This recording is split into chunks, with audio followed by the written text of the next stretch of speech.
अप्सरा में सेल लगी है, शाम को चलें? नहीं, आज बहुत काम है, फिर कभी। हाँ, 2-2 हज़ार की साड़ियाँ 700-700 में मिल रही हैं।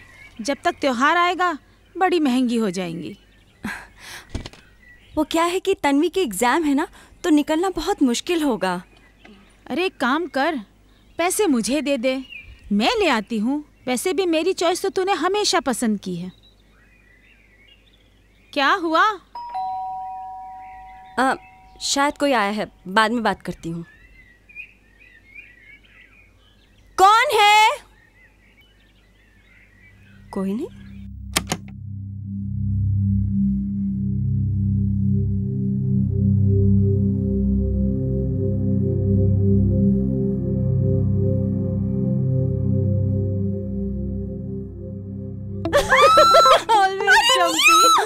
अरे तुमने तो मुझे डरा ही दिया। कब आई मुंबई से? सारी बातें यही बता दूं कि अंदर भी बुलाएगी? हाँ हाँ, चल चल अंदर चल।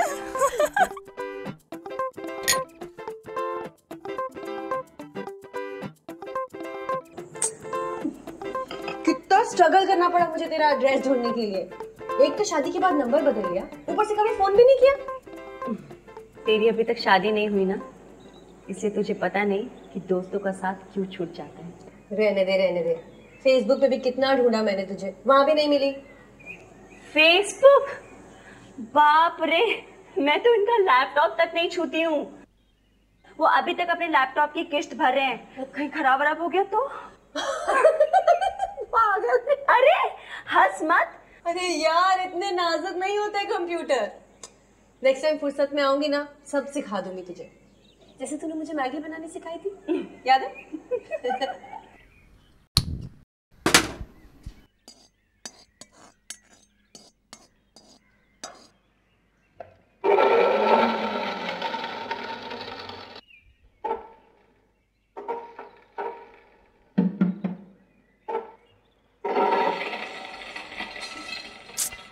ओफ, फिर से।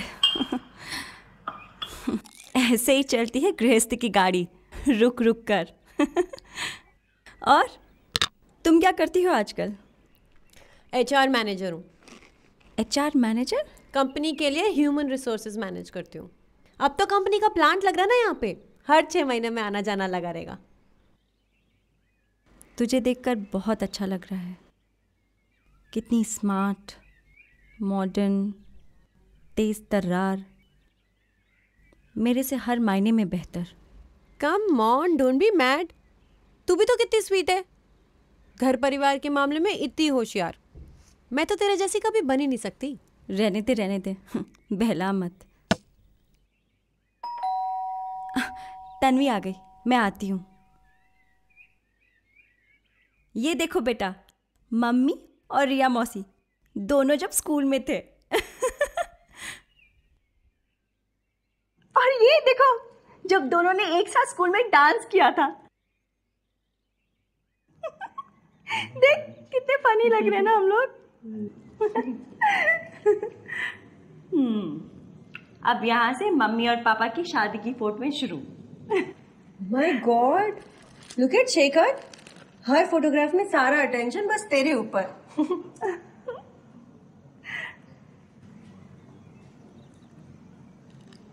अरे वाह, तू कहाँ कहाँ घूम आई है?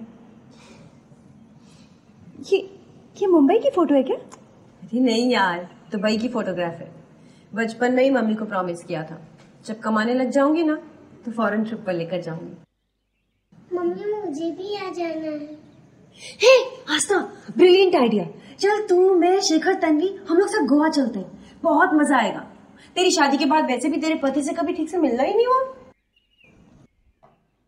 मैं तन्वी को जरा खाना दे के आती हूँ, उसको भूख लगी होगी, स्कूल से आई है ना। फिर बाद में हम लोग भी खाना खाते हैं। छी यार, तो कितनी बोरिंग है, थोड़ी तो लाइफ एंजॉय किया कर। तू गोवा की बात कर रही है? शादी के बाद अब तक मैं इस शहर के बाहर नहीं गई हूँ।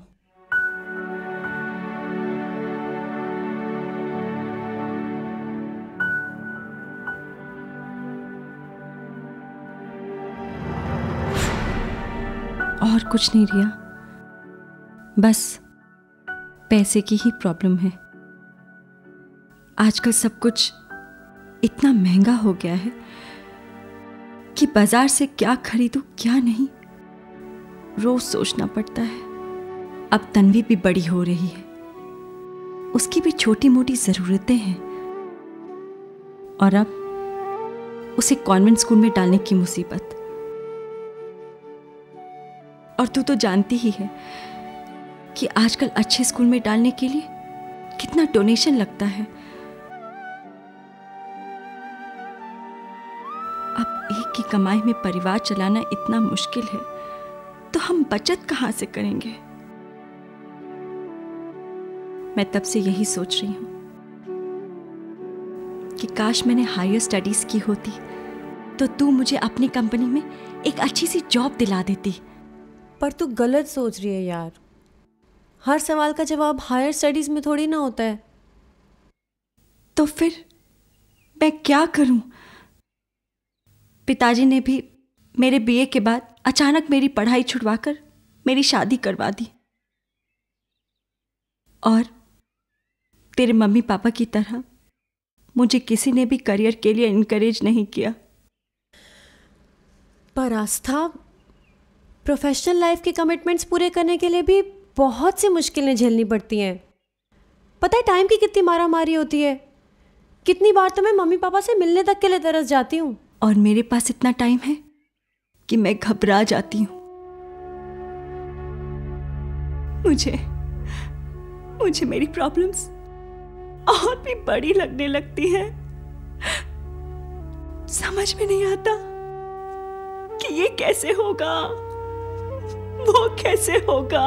अरे यार आस्था, इतनी टेंशन क्यों ले रही है यार? मिलके ढूंढेंगे ना तेरी प्रॉब्लम्स का सलूशन। आस्था, अच्छा सुन, चल एक काम करते हैं, थोड़ी देर ना हम लोग टीवी देख के मूड फ्रेश करते हैं। उसके बाद तेरे हाथों की गर्मा गर्म चाय पी के तेरी प्रॉब्लम का सलूशन ढूंढते हैं। ओके? अच्छा बता, टीवी पे कौन कौन से प्रोग्राम देखती है? इसको क्या हुआ? आस्था क्या?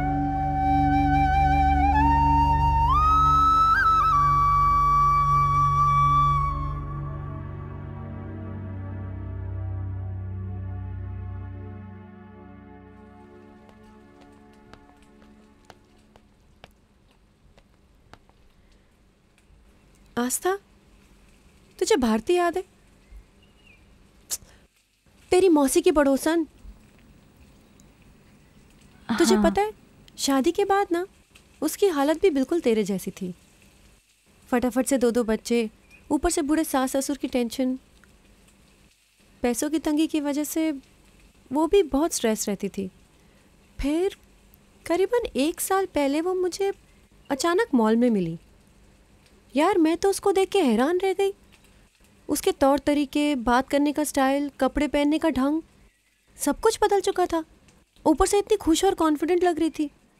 फिर मैंने उसको पूछा और उसने बताया कि बड़ी हिम्मत करके उसने कुछ खुद का काम शुरू किया है और फिर सब बदल गया। खुद का काम? मगर उसने तो सिर्फ ग्रेजुएशन ही की है। वही तो मैं तुझसे कह रही हूँ यार, डिग्रियों से ज्यादा इंपॉर्टेंट होता है अपने ऊपर भरोसा होना। अब लेकिन वो करती क्या है?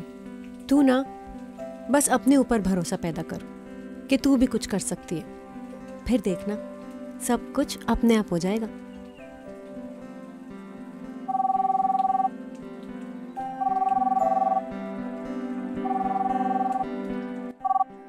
हेलो, अच्छा Narayan is back. Okay, no I'll be there in half an hour. अरे उसको बोलो ना रुकने के लिए। No, I was just sitting with a childhood friend. Okay, yeah, ask him to wait. अरे कहाँ जा रही है, रुकना। अरे यार कुछ काम निकल आया। शेखर भी अभी आते होंगे, मिलकर जाना ना। नेक्स्ट पक्का। पर तू ना मेरी एक बहुत इंपॉर्टेंट बात सुन। देख, तू टच में रही हो हाँ, और इतनी टेंशन मत ले यार, अपना ख्याल रख। भारती की तरह अपने अंदर भरोसा पैदा कर, ओके?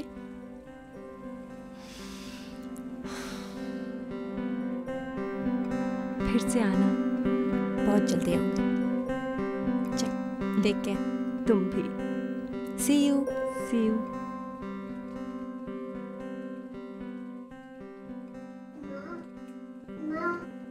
माँ मुझे अकेला नहीं सोना है। तन्वी बेटा, आई एम सो सॉरी। चल मैं सुलाती हूँ तुझे।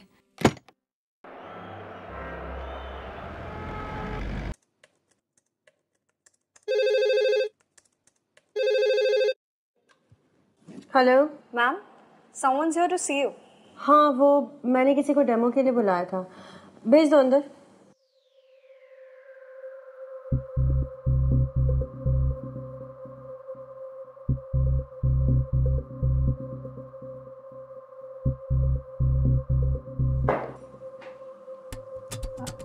आस्था?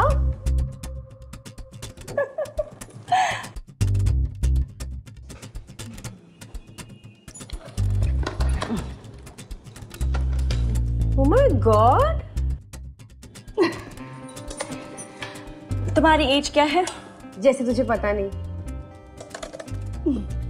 तुम्हारी एनुअल इनकम? तुम्हें क्यों बताऊं? इनकम टैक्स रिटर्न तो फाइल करती हो? You just shut up. अपनी पॉलिसी की फर्स्ट प्रीमियम का चेक दे दो तो मैं चुप हो जाऊंगी। This is what I do for a living now. Really? Yes! Oh my God! पता है, भारती की तरह मैं भी बिरला सन लाइफ इंश्योरेंस की एडवाइजर बन गई हूँ। तो मुझे ये बता, ये सब हुआ कैसे? कुछ नहीं, बस अपने आप में भरोसा ढूंढ लिया और बाकी सब कुछ होता चला गया। तेरे जाने के बाद 2-3 दिन तक तो मैं बस सोचती ही रही।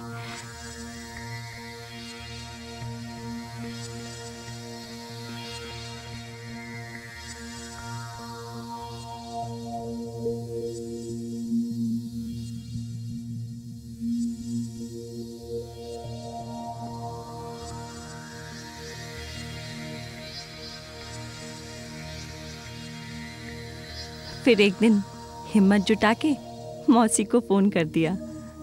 हेलो मौसी जी, प्रणाम। मैं आस्था बोल रही हूँ। कैसे हैं आप? मैं तो बिल्कुल ठीक हूँ। हाँ, सब ठीक है। मौसी जी, आपसे थोड़ी मदद चाहिए थी। वो मेरी दोस्त है ना भारती, याद है? मेरी बचपन की सहेली जो आपके पड़ोस में रहती है। हाँ, वही। मुझे ना उसका नंबर चाहिए था। जानती हूँ वो ससुराल में है, लेकिन उसके मम्मी पापा से तो नंबर मिल सकता है ना? हाँ, जी, जरूर। ठीक है, मैं आधे घंटे में फोन करती हूँ फिर। प्रणाम। जी।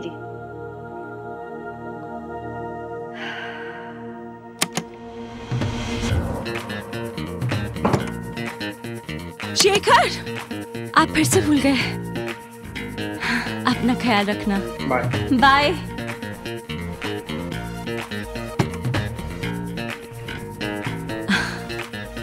शेखर को कुछ भी नहीं बताना चाहती थी, सोचा सरप्राइज दूंगी तो ज्यादा अच्छा रहेगा।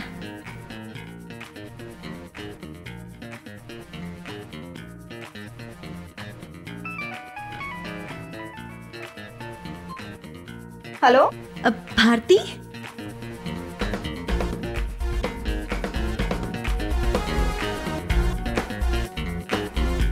और भारती के साथ बात करने के बाद तो मुझे वाकई लगने लगा कि मैं भी कुछ कर सकती हूँ।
अरे अब कौन आया? उफ। शेखर!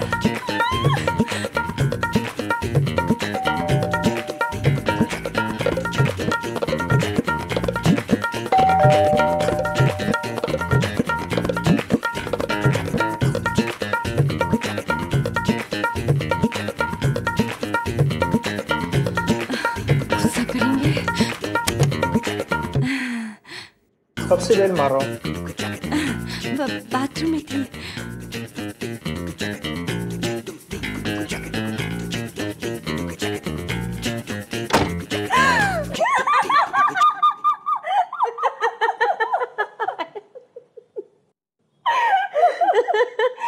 इतने दिनों में शेखर ने ऑलमोस्ट मुझे पकड़ा भी तो IRDA की एंट्रेंस एग्जाम वाले दिन। शायद मुझे वो बेस्ट ऑफ लक कहने आए थे। पता है, मैं ना केवल पास हुई बल्कि भारती ने जिनसे मुझे मिलाया था ना, वो बहुत ही अच्छे और नेक थे। इनफैक्ट मेरे एडवाइज़र बनने के बाद शुरू के महीनों में कितनी बार उन्होंने मेरी गलतियां सुधारी और मुझे गाइड भी किया। और बाकी की कहानी तो तुम्हारे सामने बैठी है। जो आज शाम को मुझे ट्रीट देगी और अगले महीने मेरे साथ गोवा भी चलेगी।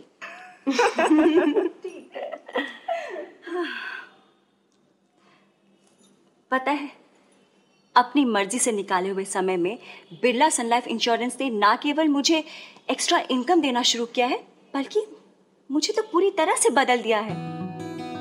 और मुझे इस बात का सेटिस्फैक्शन है कि मैं अपनी आज की मेहनत का फल पूरी जिंदगी एंजॉय करने वाली हूँ। और ये सब सिर्फ तुम्हारी वजह से। वो तो मुझे नहीं पता, मगर तुझे ये जरूर पता होना चाहिए कि अब तू आदित्य बिरला ग्रुप जैसे बेस्ट एम्प्लॉयर के साथ काम कर रही है और लोगों की बेटर फाइनेंशियल प्लानिंग करने में मदद कर रही है, जिसमें देश की भी तरक्की छिपी हुई है। राइट। कॉफी? Of course.